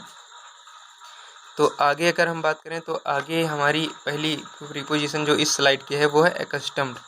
एकस्टम्ड के साथ एकस्टम टू, है ना। यानी अगला जो हमारा फिक्स प्रीपोजिशन है वो क्या है, एकस्टम टू। क्या है, एकस्टम्ड,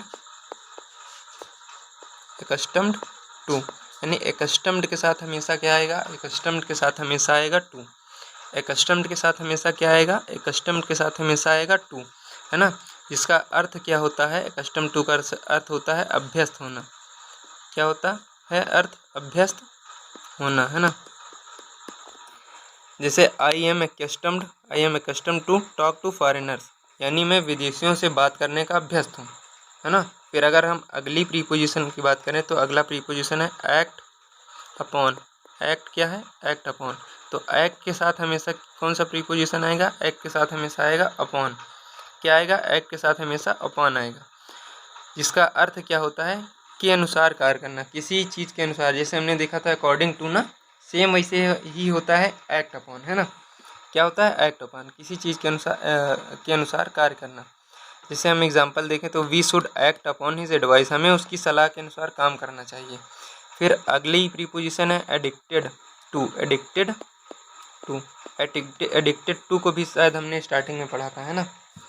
एडिक्टेड के साथ हमेशा क्या आएगा? एडिक्टेड के साथ हमेशा क्या आएगा? एडिक्टेड के साथ हमेशा आएगा टू, जिसका अर्थ होता है किसी चीज़ का आदी होना, किसी चीज़ का आदी होना, किसी चीज़ का आदी होना या बुरी आदतों में पड़ जाना। जैसे यहाँ पे क्या लिखा है? बुरी आदतों में पड़ जाना, यानी किसी चीज़ का आदी हो जाना। जैसे he is addicted to wine, वह शराब का आदी है, यानी शराब की आदत में पड़ चुका है ना। तो इसी वजह से एडिक्टेड के साथ हम क्या लगाते हैं? एडिक्टेड के साथ टू लगाते हैं। एक्ट के साथ क्या लगाते हैं? अपॉन लगाते हैं। कस्टम्ड के साथ क्या लगाते हैं? टू लगाते हैं। फिर अगला प्रीपोजिशन है fix preposition afraid of. Afraid के साथ हमेशा क्या आएगा? अफ्रेड के साथ हमेशा आएगा ऑफ, जिसका अर्थ क्या होगा? डरा हुआ होना या भयभीत होना, है ना।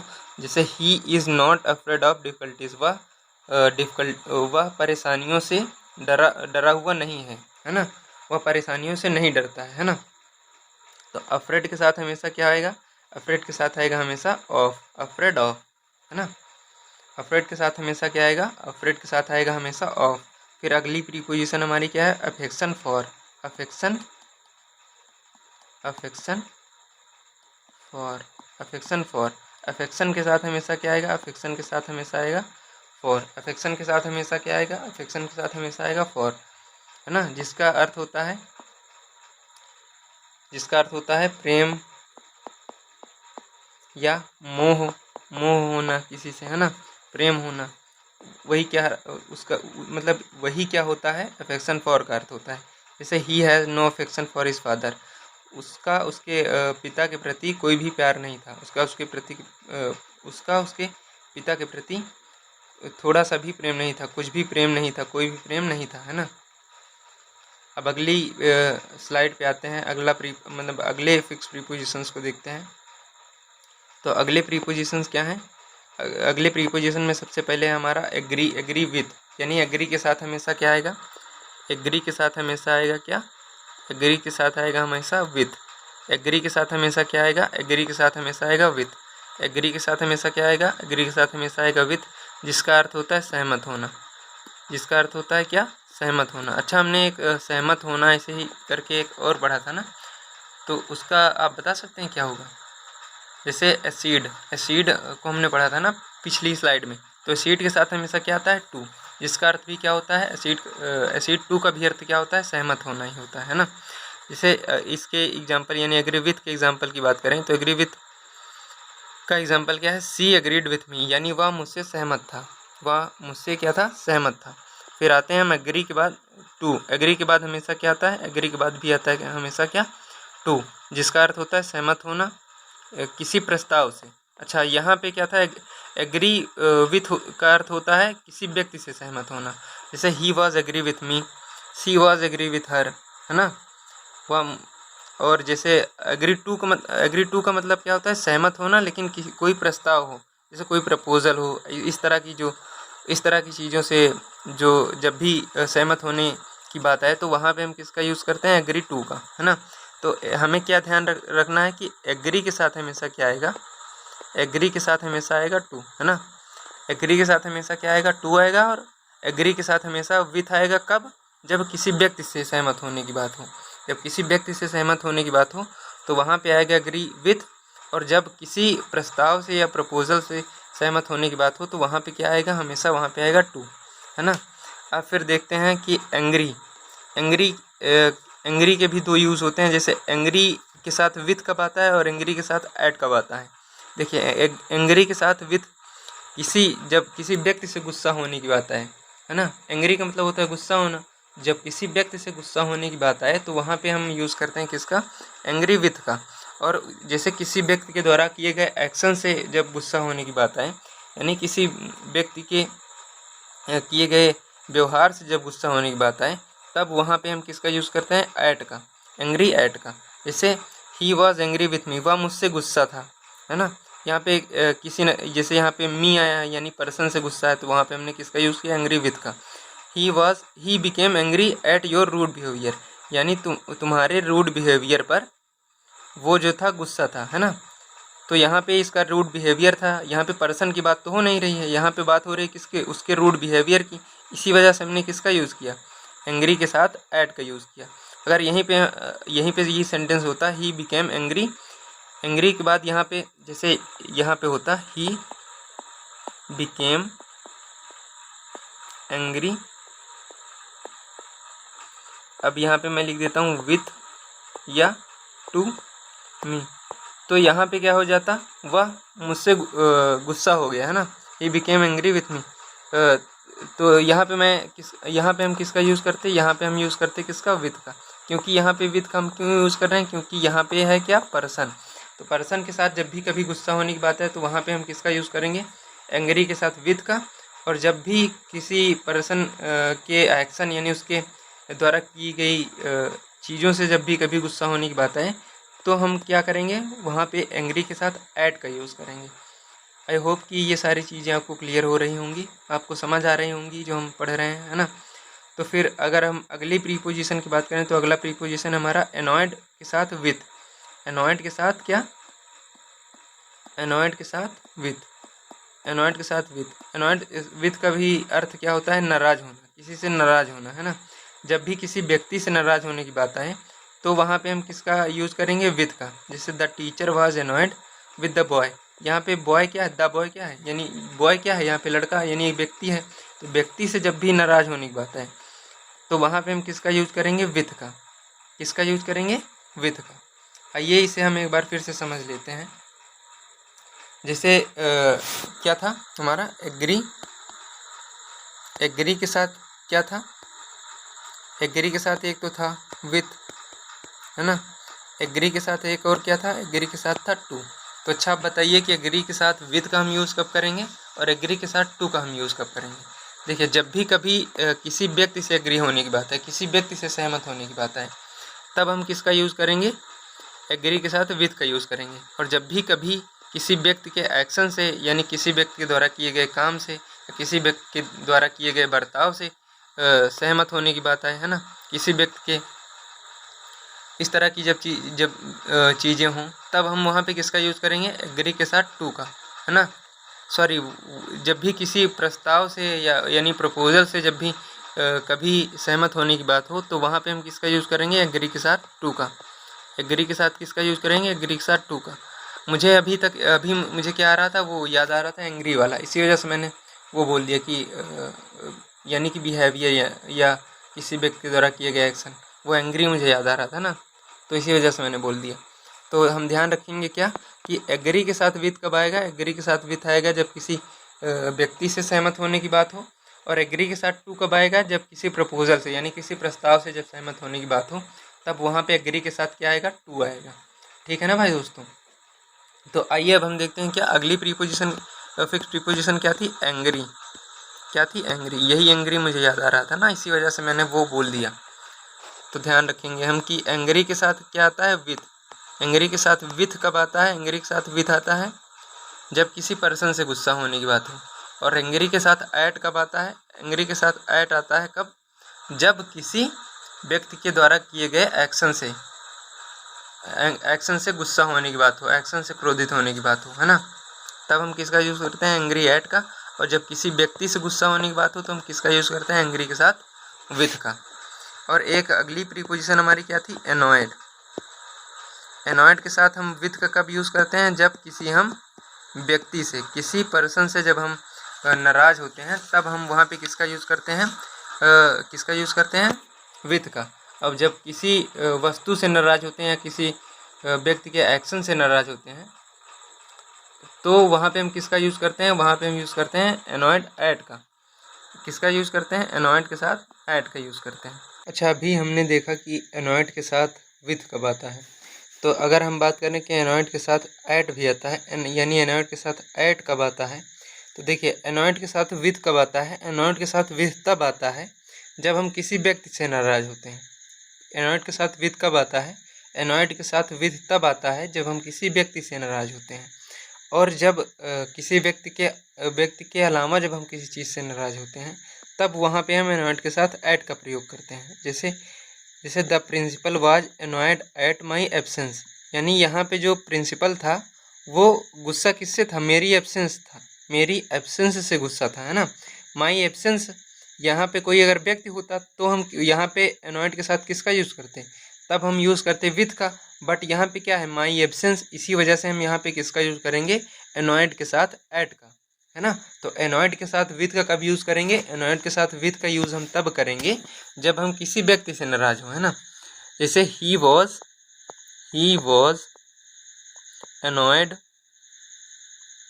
annoyed with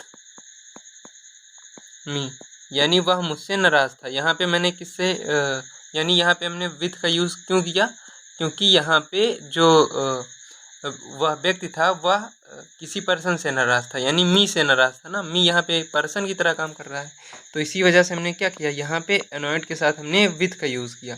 लेकिन यहाँ पे अगर पर्सन के अलावा कुछ होता तब हम वहाँ पे किसका यूज़ करते, तब हम वहाँ पे ऐड का यूज़ करते। इसी तरह से हमारा होता है एनजीएस या एनजीएस के साथ क्या होता है, एनजीएस के साथ होता है हमारा फॉर, और एनजीएस के साथ यूज़ होता है अबाउट। तो एनजीएस के साथ फॉर कब यूज़ होता है, एनजीएस के साथ अबाउट का यूज़ कब होता है। तो देखिए सबसे पहले अगर हम एनजीएस फॉर की बात करें तो एनजीएस फॉर का यूज़ तब होता है जब हम अच्छा, एनजीएस फॉर का मतलब क्या होता है, चिंतित होना या व्याकुल होना, यानी चिंतित होना। तो चिंतित होना जब किसी व्यक्ति की सुरक्षा आदि से चिंतित होने की बात हो तब हम वहाँ पे किसका यूज़ करते हैं, एनजीएस फॉर का। और जब कोई रिजल्ट या परिणाम इस तरह की जब चीज़ों से के लिए जब हम चिंतित होते हैं तब हम वहाँ पे किसका यूज़ करते हैं, तब हम वहाँ पे यूज़ करते हैं एनजीएस अबाउट का। जैसे यहाँ पे एग्जांपल क्या है, he is NGS for his son, यानी वह अपने पुत्र के लिए चिंतित है। और यहाँ पे अगर दूसरा सेंटेंस देखें तो he is very NGS about my success in the examination, यानी वह मेरी सक्सेस, मेरी जो एग्ज़ाम में सक्सेस है उसके लिए वह चिंतित है ना। तो यहाँ पे क्या था, my success in the examination, है ना। इसी वजह से हमने किसका यूज़ किया, एनजीएस के साथ अबाउट का। यानी यहाँ पे क्या है, सक्सेस के लिए हमने किसका यूज़ किया, एनजीएस अबाउट का। यानी एग्जामिनेशन में जो यानी एग्जामिनेशन में जो सक्सेस है उसी वजह से हमने यहाँ पे किसका यूज़ किया, अबाउट का। तो अबाउट, एनजीएस के साथ अबाउट का हम यूज़ तब करते हैं जब कोई परिणाम की बात हो, यानी कोई रिजल्ट की बात हो। और एनजीएस के साथ फॉर का यूज़ कब करते हैं, जैसे किसी व्यक्ति की सुरक्षा आदि के बारे में चिंता करने की बात हो, है ना, तब हम किसका यूज़ करते हैं, एनजीएस फॉर का। और एनजीएस अबाउट का यूज़ कब करते हैं, जैसे किसी एग्ज़ाम में जो रिजल्ट आने वाला है उससे, यानी कोई रिजल्ट हो या परिणाम हो, तब हम किसका यूज़ करते हैं, एनजीएस के साथ अबाउट का। फिर आता है हमारा अप्लाई। अप्लाई के साथ हम फॉर का भी यूज़ करते हैं, अप्लाई के साथ टू का भी यूज़ करते हैं। तो अप्लाई के साथ फॉर का यूज़ कब किया जाता है, जैसे किसी जॉब के लिए अप्लाई किया जाए, किसी चीज़ के लिए जब हम अप्लाई करते हैं तब हम वहाँ पे किसका यूज़ करते हैं, फॉर का। और जब हम किसी व्यक्ति को यानी व्यक्ति को कुछ प्रार्थना पत्र वगैरह देते हैं, व्यक्ति को कुछ अप्लाई करते हैं, तब वहाँ पे किसका यूज़ होता है, अप्लाई के साथ टू का। जैसे he applied for the post of clerk, उसने क्लर्क की पोस्ट के लिए अप्लाई किया, यानी जहाँ पे के लिए प्रार्थना पत्र देने की बात हो, के लिए अप्लाई करने की बात हो, वहाँ पे हम क्या करेंगे, अप्लाई के साथ फॉर का यूज़ करेंगे। जैसे जहाँ पे किसी व्यक्ति को प्रार्थना पत्र देने की बात हो, किसी व्यक्ति को एप्लीकेशन देने की बात हो, किसी व्यक्ति के लिए जब अप्लाई करने की बात हो, व्यक्ति के लिए जब बात हो, तो वहाँ पे हम किसका यूज़ करेंगे, अप्लाई के साथ टू का। जैसे he applied to the manager, उसने मैनेजर को प्रार्थना पत्र दिया, है ना। तो अब यहाँ पे हमने 5 प्रीपोजिशंस देखे। पहली प्रीपोजिशन क्या थी, एनॉयड के साथ एट। एनॉयड के साथ एट कब, जब किसी पर्सन के अलावा नाराज होने की बात हो। और उसके बाद फिर क्या थी, एनजीएस के साथ फॉर। एनजीएस के साथ फॉर कब, जब किसी व्यक्ति की सुरक्षा वगैरह के बारे में चिंतित होने की बात हो। फिर अगली प्रीपोजिशन थी एनजीएस के साथ अबाउट। एनजीएस के साथ अबाउट कब, जब किसी परिणाम यानी किसी रिजल्ट की बात हो, किसी रिजल्ट से चिंतित होने की बात हो। फिर अप्लाई के साथ फॉर कब, अप्लाई के साथ फॉर तब यूज़ होगा जब किसी चीज़ के लिए प्रार्थना पत्र देने की बात हो, किसी चीज़ के लिए अप्लाई करने की बात हो। और अप्लाई के साथ टू का यूज़ कब करेंगे, जब किसी व्यक्ति के लिए अप्लाई करने की बात हो, यानी किसी व्यक्ति को प्रार्थना पत्र देने की बात हो, तब हम अप्लाई के साथ किसका यूज़ करेंगे, टू का, है ना। तो आइए अब हम अगली अगली कुछ प्रीपोजिशन देखते हैं। अच्छा, अगले नंबर पे क्या है, असेम्ड के साथ ऑफ। असेम्ड के साथ क्या है, असेम्ड के साथ है हमारा ऑफ। क्या है, असेम्ड, असेम्ड के साथ क्या है, असेम्ड के साथ है ऑफ। असेम्ड ऑफ का मतलब क्या होता है, असेम्ड ऑफ का मतलब होता है शर्मिंदा होना। असेम्ड ऑफ का मतलब क्या होता है, शर्मिंदा होना। क्या होता है, शर्मिंदा होना। असेम्ड ऑफ का मतलब क्या होता है, शर्मिंदा होना, है ना। असेम्ड के साथ हमेशा क्या आता है, असेम्ड के साथ आता है ऑफ, है ना। तो असेम्ड के बाद क्या आएगा, ऑफ। जैसे I was ashamed of my son's behaviour, यानी मैं अपने पुत्र के बिहेवियर पर, पुत्र के बर्ताव पर शर्मिंदा था। इसके बाद फिर आता है एक आस्क फॉर। आस्क के साथ क्या आता है, आस्क के साथ हमेशा क्या आता है, आस्क के साथ हमेशा फॉर आता है। कब, जब कोई चीज़ मांगने की बात हो, जैसे किसी से पैसे मांगने की बात हो, किसी से मदद मांगने की बात हो, है ना। जब कोई मांगने की बात हो तब आस्क के साथ हम क्या यूज़ करते हैं, फॉर का। आस्क के साथ किसका यूज़ करते हैं, फॉर का। जैसे आई asked my friend for money, मैंने अपने मित्र से पैसे के लिए पूछा, यानी मैंने अपने मित्र से पैसे मांगे, है ना। I asked my friend for money, for some money, मैंने अपने मित्र से कुछ पैसे मांगे, है ना। अवेल ऑफ, अवेल ऑफ का मतलब होता है फ़ायदा उठाना, या किसी, अवेल ऑफ का मतलब क्या होता है, अवेल ऑफ का मतलब होता है फ़ायदा उठाना, या किसी चीज़, किसी सिचुएशन का लाभ उठाना, है ना। किसी परिस्थिति का लाभ उठाना, सिचुएशन का लाभ से लाभ उठाना या फ़ायदा उठाना, है ना। तो अवेल के साथ हमेशा क्या आता है, अवेल के साथ हमेशा आता है, क्या आता है बताइए, अवेल के साथ हमेशा क्या आता है, ऑफ। अवेल के साथ हमेशा क्या आता है, ऑफ, जिसका अर्थ क्या होता है, फ़ायदा उठाना। क्या होता है, फ़ायदा, किसी सिचुएशन का फ़ायदा उठाना, है ना। जैसे he availed himself of the opportunity, उसने अपॉर्चुनिटी का फ़ायदा उठाया, है ना। अवेयर के साथ हमेशा क्या आता है, अवेयर के साथ हमेशा आता है ऑफ। अवेयर के साथ हमेशा क्या आता है, अवेयर के साथ हमेशा आता है ऑफ। अवेयर ऑफ का मतलब होता है किसी चीज़ से परिचित होना, किसी चीज़ से जागरूक होना, है ना। अवेयर के साथ हमेशा क्या आता है, ऑफ, जिसका अर्थ क्या होता है, किसी चीज़ से परिचित होना, किसी चीज़ से जागरूक होना। जैसे I am aware of his intentions, मैं उसकी इंटेंशंस से अवेयर था, मैं उसकी इंटेंशंस से परिचित था, है ना। सॉरी, मैं उसकी इंटेंशंस से परिचित हूँ, है ना, क्योंकि यहाँ पे एम लगा है ना। उसके बाद बिलीव के साथ क्या आता है, बिलीव के साथ आता है इन। बिलीव के साथ क्या आता है, इन, जिसका अर्थ क्या होता है, विश्वास रखना। जैसे किसी चीज़ में विश्वास रखने की जब बात हो, विश्वास रखने की जब बात हो तो वहाँ पे बिलीव के साथ किसका यूज़ करते हैं, इन का। जैसे ही बिलीव्स इन मी, वह मुझ पर विश्वास करता है ना। He believes in Virat Kohli, वह विराट कोहली में विश्वास करता है ना। जैसे we should believe in God, हमें भगवान में विश्वास रखना चाहिए, हमें भगवान पर विश्वास रखना चाहिए। तो बिलीव के साथ हमेशा क्या आएगा, बिलीव के साथ आएगा हमेशा इन। बिलीव के साथ क्या आएगा, बिलीव के साथ आएगा हमेशा इन। तो यहाँ पे 27 फिक्स प्रीपोजिशंस कंप्लीट हो चुकी हैं।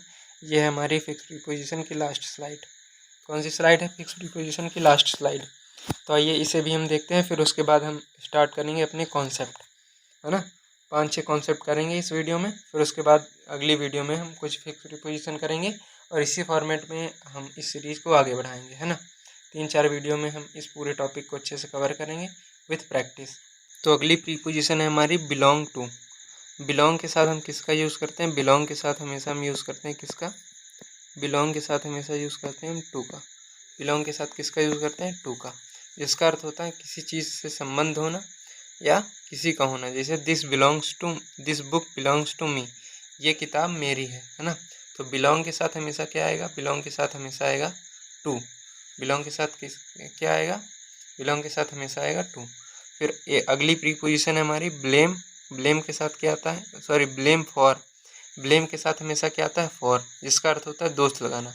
दोष लगाने से संबंधित हमने एक प्रीपोजिशन आगे पढ़ी थी, एक्यूज्ड। एक्यूज्ड के साथ हमेशा क्या आता है, एक्यूज्ड के साथ हमेशा आता है ऑफ, है ना। एक्यूज्ड ऑफ पढ़ा था हमने स्टार्टिंग में, है ना। ध्यान से पढ़े रहे हो कि नहीं आप लोग। तो चलो फिर आगे देखते हैं। ब्लेम, ब्लेम के साथ हमेशा क्या आएगा, ब्लेम के साथ आएगा हमेशा, ब्लेम के साथ हमेशा आएगा फॉर। ब्लेम के साथ हमेशा क्या आएगा, ब्लेम के साथ हमेशा आएगा फॉर। जैसे ही blamed Ramesh for his carelessness, उसने रमेश को उसकी जो केयरलेसनेस थी उसके लिए ब्लेम किया, है ना। फिर अगला जो हमारा फिक्स प्रीपोजिशन है वो है बिवेयर ऑफ। अच्छा, एक हमने बीवेयर ऑफ के जैसा ही पढ़ा था अवेयर। अवेयर के साथ क्या आता है? अवेयर के साथ भी क्या आता है? अवेयर के साथ भी हमेशा क्या आता है? ऑफ आता है। ठीक है ना भाई दोस्तों? तो बीवेयर के साथ भी हमेशा क्या आएगा? बीवेयर के साथ हमेशा आएगा क्या? ऑफ, जिसका अर्थ क्या होता है? सतर्क होना, सावधान होना। बीवेयर ऑफ पिक पॉकेट्स, यानी जेब कतरों से सावधान रहो। पिक पॉकेट्स मतलब क्या होता है? जेब कतरे, है ना? पिक पॉकेट्स का मतलब क्या होता है? जेब कतरों, जेब कतरे, है ना? तो अगली जो हमारी प्रीपोजिशंस हैं उनको एक बार देखते हैं। अच्छा, बोर्न ऑफ, अगली प्रीपोजिशन है हमारी बोर्न ऑफ और बोर्न इन। बोर्न के साथ हम ऑफ का कब यूज़ करेंगे? बोर्न के साथ हम इन का यूज़ कब करेंगे? देखिए, जब भी कभी हम किसी देश में पैदा होने की बात हो, किसी देश में उत्पन्न होने की बात हो, तब हम किसका यूज़ करते हैं?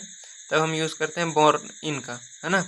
यानी किसी स्थान पर जब उत्पन्न होने की बात हो, किसी स्थान पर पैदा होने की बात हो, तब हम यूज़ करते हैं किसका? किसका यूज़ करते हैं? बोर्न इन का। लेकिन जब किसी के यहाँ उत्पन्न होने की बात हो, किसी के यहाँ पैदा होने की बात हो, तब हम किसका यूज़ करते हैं? बोर्न के साथ ऑफ का, है ना? जैसे Anil Kumar was born of rich parents. Anil Kumar जो था वो एक यानी रिच पेरेंट्स के यहाँ पैदा हुआ था। अनिल कुमार जो था वो अमीर पेरेंट्स के यहाँ जो है उसने जन्म लिया था, है ना?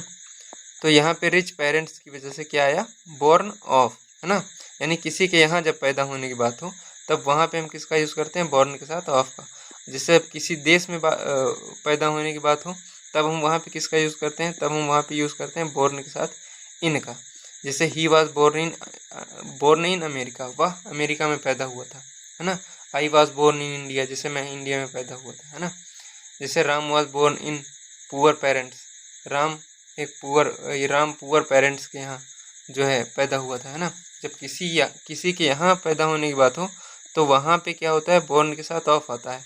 बट जब भी कभी किसी देश में पैदा होने की बात हो, तो वहाँ पे क्या आता है? बोर्न के साथ इन आता है। बोर्न के साथ क्या आता है? इन आता है।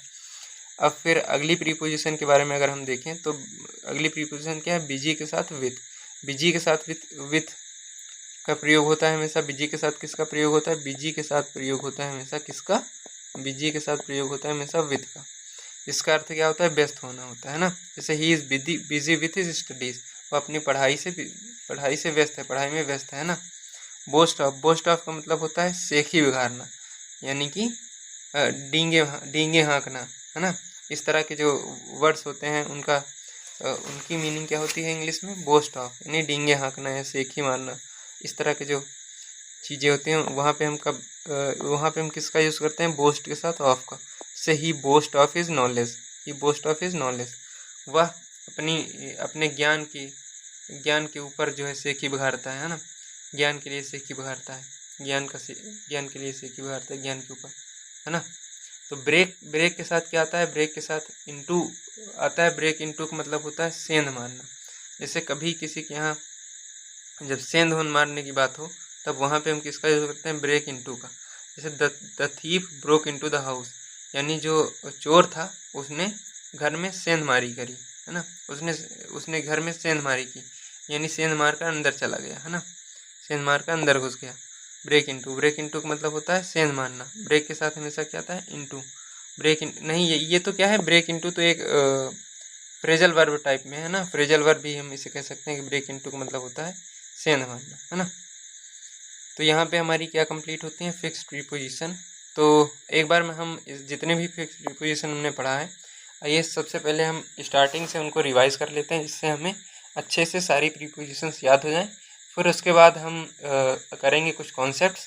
उन कॉन्सेप्ट के बाद फिर से हम एक बार इन फिक्स प्रीपोजिशन पर आधारित कुछ क्वेश्चंस कर लेंगे, जिससे हमें ये फिक्स प्रीपोजिशन अच्छे से लर्न हो जाए। तो सबसे पहले बताइए, अबाउंड के साथ किसका यूज हुआ था? अबाउंड के साथ यूज हुआ था किसका?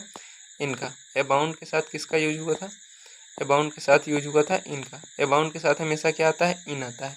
फिर अगली अगर हम बात करें एब्जॉर्ब्ड के साथ किसका प्रयोग होता है? एब्जॉर्ब्ड के साथ हमेशा प्रयोग होता है किसका? इनका। एब्जॉर्ब के साथ किसका प्रयोग होता है? इनका, जिसका अर्थ क्या होता है? लीन होना या किसी चीज़ में डूबा हुआ होना। फिर एब्सेंट के साथ किसका प्रयोग किया जाता है? एब्सेंट के साथ प्रयोग किया जाता है किसका? एब्सेंट के साथ प्रयोग किया जाता है फ्रॉम का, जिसका अर्थ क्या होता है? अनुपस्थित होना, है ना? फिर अगली प्रीपोजिशन की बात करें तो सीड के साथ किसका प्रयोग किया जाता है? सीड के साथ प्रयोग किया जाता है टू का, जिसका अर्थ क्या होता है, C2 का अर्थ होता है सहमत होना, है ना। फिर अगली प्रीपोजिशन क्या थी, अकॉर्डिंग। अकॉर्डिंग टू, अकॉर्डिंग के साथ हम किसका यूज़ करते हैं, अकॉर्डिंग के साथ हम यूज़ करते हैं किसका, टू का। अकॉर्डिंग के साथ किसका यूज़ करते हैं, टू का। अच्छा, एक प्रीपोजिशन हमने पढ़ा था अवेयर। अवेयर के साथ हम किसका यूज़ करते हैं, अवेयर के साथ यूज़ करते हैं ऑफ का। ऐसे ही अवेयर के जैसे हमने एक पढ़ा था बीवेयर। बीवेयर के साथ हम किसका प्रयोग करते हैं, ऑफ का। इन दोनों का मतलब क्या होता है, सतर्क होना या जागरूक होना, है ना। फिर इसी तरह हमने पढ़ा था, क्या पढ़ा था, एंग्री पढ़ा था। एंग्री के साथ हम किसका यूज़ करते हैं, एंग्री के साथ हम यूज़ करते हैं विथ का। कब, जब हम किसी पर्सन से गुस्सा हों, किसी व्यक्ति से गुस्सा हों। एंग्री के साथ ऐट का यूज़ कब करते हैं, जब हम किसी व्यक्ति के एक्शन से गुस्सा हों, यानी कि किसी व्यक्ति से गुस्सा होंगे तो हम एंग्री के साथ विथ का यूज़ करेंगे। उसके अलावा जब भी कभी गुस्सा होने की बात होगी तो हम वहाँ पे किसका यूज़ करेंगे, एंग्री के साथ ऐट का। फिर एग्री के साथ, एग्री की बात करें, इसी तरह हमने एग्री पढ़ा था। एग्री के साथ क्या होता है, एग्री के साथ विथ का यूज़ कब किया जाता है, जब हम किसी व्यक्ति से सहमत होते हैं। और जब हम किसी प्रपोजल वगैरह पे सहमत होते हैं तो वहाँ पे किसका यूज़ किया जाता है, एग्री के साथ टू का। एग्री के साथ किसका यूज़ किया जाता है, वहाँ पे टू का, है ना। फिर एक प्रीपोजिशन थी अफ्रेड। अफ्रेड का मतलब होता है डरा हुआ होना, है ना। अफ्रेड के साथ क्या होता है, ऑफ। अफ्रेड के साथ हमेशा किस प्रीपोजिशन का प्रयोग किया जाता है, ऑफ का। फिर एक प्रीपोजिशन थी एकस्टम्ड। एकस्टम्ड क्या थी, एकस्टम्ड।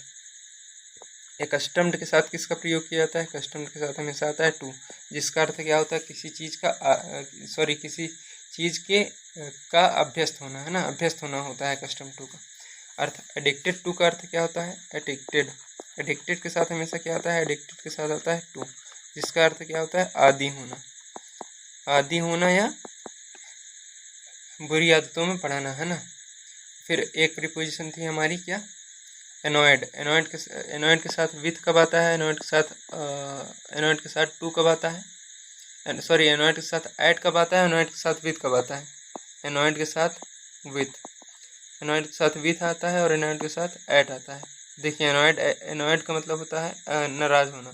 जब भी हम किसी व्यक्ति से नाराज़ होते हैं तो वहाँ पे एनॉयड विथ का प्रयोग करते हैं। और जब व्यक्ति के अलावा जैसे किसी चीज़ से हम नाराज़ होते हैं तो वहाँ पे ऐड का प्रयोग करते हैं, एंग्री ऐट, है ना, सॉरी एनॉयड ऐट, है ना। फिर एक थी NGS for, NGS about. NGS for का मतलब होता है व्याकुल होना या चिंतित होना। क्या थी, एनजीएस फॉर। और एनजीएस अबाउट।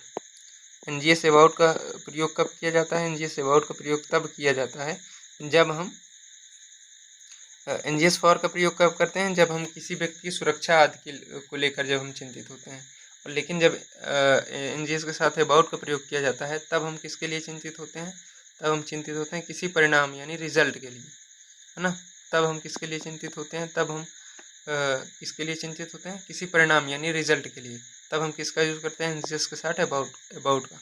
और एनजीएस के साथ फॉर का यूज़ कब करते हैं, एनजीएस के साथ फॉर का यूज़ तब करते हैं जब हम किसी व्यक्ति की सुरक्षा आदि को लेकर चिंतित होते हैं। फिर एक था हमारा अप्लाई। क्या था, अप्लाई। यहाँ पे मैं एक पेज और ले लेता हूँ यहीं पे ना।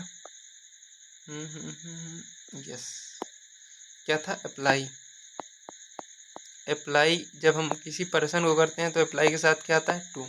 अप्लाई के साथ टू आता है जब हम किसी पर्सन को करते हैं, और किसी पोस्ट वगैरह के लिए करते हैं, किसी चीज़ के लिए, तो अप्लाई के साथ क्या आता है, फॉर। अप्लाई के साथ क्या आता है, फॉर, है ना।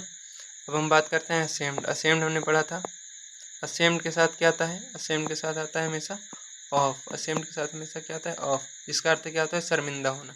आस्क फॉर का मतलब क्या होता है, आस्क फॉर का मतलब होता है मदद मांगना, है ना, या मांगना किसी चीज़ को, है ना। उसके लिए हम किसका यूज़ करते हैं, आस्क फॉर का। अवेल ऑफ का मतलब क्या होता है, फ़ायदा उठाना। अवेल ऑफ का मतलब क्या होता है, फ़ायदा उठाना, यानी अवेल के साथ हमेशा किसका यूज़ होगा, ऑफ का।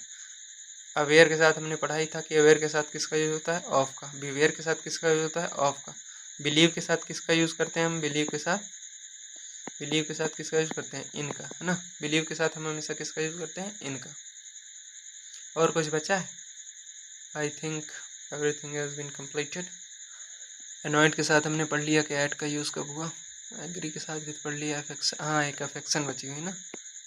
अफेक्शन के साथ हमेशा किसका यूज़ करेंगे, अफेक्शन के साथ हमेशा यूज़ करेंगे किसका, फॉर का। अफेक्शन के साथ किसका यूज़ करेंगे, फॉर का। अफ्रेड के साथ किसका यूज़ करेंगे, ऑफ का। एडिक्टेड के साथ किसका यूज़ करेंगे, टू का। एक्ट के साथ किसका यूज़ करेंगे, एक्ट भी बची हुई है ना। एक्ट के साथ किसका यूज़ करेंगे, अपॉन का। एक्ट के साथ किसका यूज़ करेंगे, अपॉन का। एट के साथ किसका यूज़ करेंगे, अपॉन का, जिसका अर्थ क्या होता है किसी चीज़ के अनुसार कार्य करना, है ना। एसीड टू का मतलब क्या होता है, सहमत होना। एसीड के साथ किसका यूज़ करेंगे, टू का। आई होप कि जितने मैंने फिक्स प्रीपोजिशन कराए सारे आपको लर्न हो गए होंगे। इन पर हम क्वेश्चन भी करेंगे जिससे आपको जो ये जितने भी हमने फिक्स प्रीपोजिशन किए हैं अच्छे से याद हो जाएं, है ना। तो आइए अब हम बात करते हैं किसकी, कॉन्सेप्ट की, यानी प्रीपोजिशन में जो कॉन्सेप्ट होते हैं आइए उनकी बात करते हैं।